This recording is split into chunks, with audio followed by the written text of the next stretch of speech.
கிளம்பிட்டே இருக்கேன்ப்பா. பேக்ல அது இதுவும் தேவையில்லாத எடுத்து வைக்காம தேவையானது நிறைய வச்சுக்க. சரியா? தேவையான தாண்டா வச்சிருக்கேன். வாட்ஸ்அப்ல டிக்கெட் அனுப்பிச்சிருக்கேன். இருக்குப்பா. சார்ஜ் இருக்கா மொபைல்ல? இருக்குடா 80% இருக்குடா. சார்ஜ் இல்லனா இருக்குடா 80% சார்ஜ் இருக்கு. சூப்பர். தெரியல 2 நாள் ஓடி போச்சு. ஆமா ஆமா. அதான் வந்த மாதிரி இருக்கு. உடனே கிளம்பிட்ட. ஓகே. நீ ஏதாவது வேலை இருந்தா மெட்ராஸ் பக்கம் வாடா. நான் கிளம்பிட்டா. அம்மா பாத்துப்போ முரளி. பாத்துக்கிறேன்க்கா. நீ அம்மாட்ட சொல்லிட்டு போ. என்னடா சொல்லிட்டு போன மாட்டேன். உன் பையன் மனசுல நோகாம பாத்துக்கன்னு அம்மாட்ட சொல்லிட்டு போ. என்னடா புதுசா கிளம்புற நேரத்துக்கு எதுவும் பேசுற? பொடி வச்சு பேசுற? பொடியெல்லாம் வச்சு பேசலக்கா. உன்கிட்ட சொல்லணும் அப்படின்னு தான் நினைச்சிட்டு இருந்தேன். இப்பெல்லாம் அப்படிதான் ஆயிடும் போல இருக்குக்கா. என்னடா ஆயிடும் போல இருக்கு?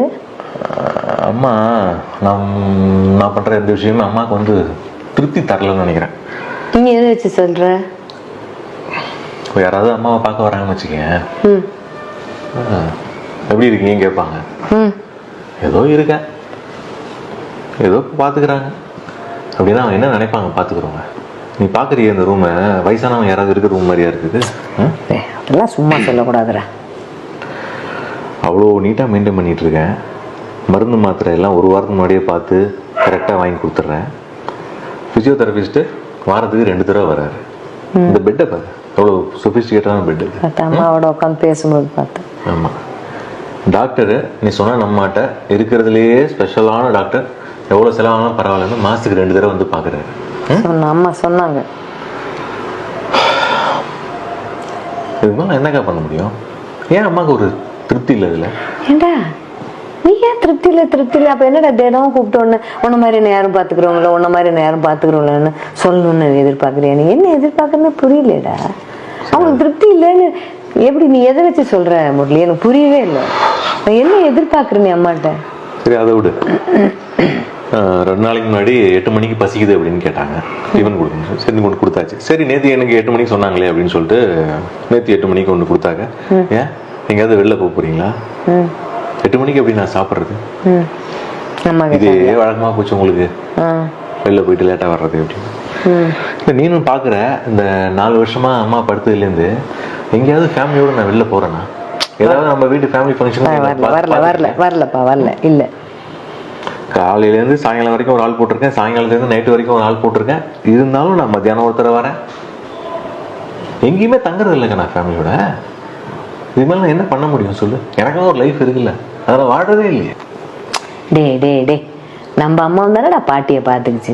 பாட்டி ஏதாவது சொல்லிட்டே தான் இருக்கும் அம்மாவை. நீ கூட தான் பாட்டிட்டு போய் சண்டை போட்டிருக்கேன். எங்க அம்மா தான் உனக்கு எல்லாம் செய்து. ஏன் பாட்டி அம்மாவை சத்தம் போட்டு பேசினது தானே நீ பேசியிருக்கேன்? ஆமா. அப்ப பாட்டி நீ பாத்திருக்கீல்ல, அப்ப இதே மாதிரி நீ பேசாம இருக்கணும்ல.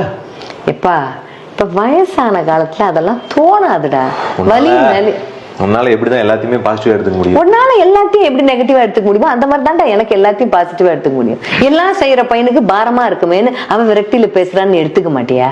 சொல்ல பாப்போம். சரி, பாரமா இருக்கிற பையனுக்கு இப்படிதான் மனசு கஷ்டப்படுற மாதிரி பேசி நான் உனக்கு சொல்லிட்டா சொல். நீ வெளியில இருந்து பாக்குற அவனுக்கு புரியாது. என் வலி உனக்கு கண்டிப்பா புரியாது. நீ வெளியில இருந்து பாக்குற நல்ல கடைசியில நல்ல வார்த்தையா சொல்லி என்னடா எனக்கு வலி புரியுதே. எனக்கு மாமியார் இருக்காங்கப்பா, நானும் வீட்டுல வச்சு பாத்துக்கிறேன். தெரியுமில்ல உனக்கு? அது மாமாவை கேட்டாதான் தெரியும் அந்த வலி. இந்த பாரு உன்ன மாதிரியே தான் அங்கேயும் அம்மாக்கும் பிள்ளைக்கும் ஏதாவது வந்துகிட்டே இருக்கு. நானும் குறுக்க பூந்து சொல்லிட்டு தான் இருக்கேன். எப்படிடா எனக்கு வலி தெரியாதுன்னு அப்படியே நாக்குல பல்ல போட்டு அப்படி ஒரு வார்த்தை சொல்ற. நானும் அந்த ரூம்ல பார்த்தேன்டா 2 நாளா. அருமையா இருக்கு. எவ்வளவு பெரிய டிவி. அவங்களுக்கு ஒரு டேப் வாங்கி கொடுத்துருக்க படுத்துக்கிட்டே பாக்குறதுக்கு. பக்கத்துல போனு, அவ பேசுறாளோ இல்லையோ ஒரு போனு. பிசியோதெரபிக்கு தேவையான எல்லாம் அங்க வச்சிருக்கிறேன். பார்மசியோட பெருசா வாங்கி எல்லாம் தான் அடுக்கியிருக்கேன். அருமையான மெத்த. அம்மா பக்கத்துல உட்காந்து பேசும்போது எனக்கு தெரிஞ்சதுடா. அம்மாட்டே சொன்ன எப்படி பாத்துக்கிறான் பாரு உன் புள்ள சொன்னேன். ஆனா ஒண்ணு இந்த பாரு, நீ காசு கொடுத்தீங்கன்னா பெரிய ஆஸ்பத்திரியில இது எல்லா வசதியும் செஞ்சு கொடுப்பான். அம்மா என்ன சொன்னா தெரியுமா என்கிட்ட? ஒரு நாளைக்கு 5 நிமிஷமாவது வந்து உன் தம்பி என்னை வந்து பார்த்து பேசிட்டு போ சொல்லுன்னு சொன்னான். அதுக்கு என்ன சொல்ற? நான் சொல்ல வேணான்னு இருந்தேன். சொன்னா நீ தும்னு குதிப்ப, வீட்டை 2 ஆக்குவ. அமைதியா போலான் இருந்தா நீ வாயிலேருந்து வார்த்தையை வாங்குற. சொல்லு பாக்கலாம். ஏண்டா ஒருவேளை காப்பி மிஸ் ஆச்சுன்னா தலைவலியில குதிப்படா தைய தக்கான்னு கோவத்துல கத்துவ. மறுநாள் நான் தான் ஏதோ டென்ஷன்ல இருக்க, நீங்களாம் புரிஞ்சுக்க மாட்டீங்களான்னு கேட்கறவன் தானடா நீ. மறந்து போச்சு அது உனக்கு? அவ வெறும் வலியில படுத்துட்டு இருக்கா. அம்மா அப்பா சண்டை போடும்போது என்ன சொல்லுவ நீனு? அப்பா அம்மா தானே ஏன்பா சத்தம் போடுறீங்க? அம்மா நம்ம அப்பா தானே கம்முன்னு சொல்ல மாட்டியா நீ? அக்கா அந்த அம்மா இல்லக்கா, அந்த அம்மா மாறிட்டாங்க. நான் தாண்டா சொல்றேன், அந்த அம்மா இல்ல, அந்த அப்ப இருந்த அம்மா இல்ல அவ. அப்ப அப்பா இருந்தாரு அவளுக்கு எல்லாத்துக்கும் பலமா. அப்பா கிடையாது. 4 வருஷமா படுத்துட்டாங்கிற அப்பா போன உடனே படுத்த விட அவளுக்குன்னு பிடிப்பு என்ன இருக்கு வாழ்க்கையில? நம்ம இருக்கோம், இருந்தாலும் எல்லாத்துக்கும் அவர் இருந்தாரு. அவளுக்குன்னு வேலை இருந்தது, கை கால நடமாட்டத்தோட சுத்தி வந்தா வீட்டை, மனசு நிறைய தெம்பு இருந்தது அவளுக்கு. இப்ப ஒண்ணும் கிடையாது. நீ சொல்றிய வசதியான ரூம்ல படுத்துதான் இருக்கா. அந்த ரூம காலார வலைய நடந்து கூட வர முடியாதுடா அவளால. மனசுலயும் வலி, உடம்புலயும் வியாதி, எந்திரிக்கவே முடியாது. பையனுக்கு பாரமா இருக்கும். இதெல்லாம் சேர்த்து வச்சிருக்கும் போது எப்படி விட்டு அவ சிரிக்க சிரிக்க பேசுவா? விரக்தியா தாண்டா பேசுவா. பாரு, திருப்பி அந்த தப்ப பண்ணாத முரளி, சொல்லிட்டேன் நான். என்னடா பண்ண நீ? அப்பா விஷயத்துல என்ன பண்ண? உப்பு போறாத விஷயம் உச்சஸ்தாதியில பேசின, குரலை வசத்தி வசத்தி பேசின, எல்லாரும் தடுத்தோம். அப்பாவோட மல்லுக்கு நின்னு சண்டை போட்ட, முன்கோவம். 1 வருஷம் பேசாம இருந்த நீ அப்பாவோட. அவனே தணிஞ்சு வரட்டும், அப்பாவும் இருந்தார் அமைதியா.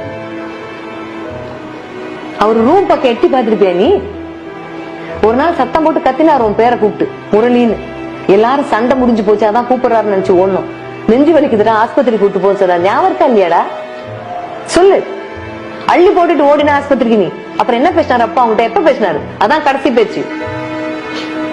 எல்லாத்தையும் முடிச்சதுக்கு அப்புறம் எங்க அப்பாட்ட நான் பேசியிருக்கணும். 1 வருஷம் நான் பேசாம இருந்த கூடாதுன்னு அடிச்சுக்கிட்டு அழுத. என்னாச்சு? அதே தப்பா அம்மா கிட்ட திருப்பி பண்ணாத. போனதுக்கு அப்புறம் புலம்பி பிரயோஜனம் இல்ல முரளி. இருக்கும்போது அனுசரணையா வாழ கத்துக்க. அப்புறம் எங்க அம்மாக்கு நான் அதை பண்ண அந்த ரூம்ல, இதை பண்ண இந்த ரூம்ல. அந்த ரூம்ல யாரு இருப்பா? காலையில ஒரு ஆளு, மத்தியானம் ஒரு ஆளு போட்டு பாத்துக்கிறது அந்த அம்மாக்கு சந்தோஷம் இல்ல முரளி? 5 நிமிஷம் எட்டி பாரு அவ ரூம்ல, பக்கத்துல உட்காந்து தலையை தடவி கொடுத்து பேச. என்ன வந்துச்சு உனக்கு? கல்யாணம், காது குத்தி 4 இடம் சுத்தி பாக்குறதுலாம் இருக்கவே இருக்குடா. அவ காலத்துக்கு அப்புறம் நீ நிம்மதியா எங்க வேணா போ. கேட்டா எனக்கு இது தெரியாதுங்கிற, எனக்கு இந்த வலி தெரியாதுங்கிற, நான் வெளியில நின்று பேசுறேங்கிற. பாரு, திருப்பி சொல்றேன், அப்பா கிட்ட பண்ண தப்ப திருப்பி அம்மா கிட்ட பண்ணாத. வாழ்நாள் முழுக்க அந்த வலி போகாது. நான் சொல்லிட்டேன், அவ்வளவுதான். முரளி, அம்மா வர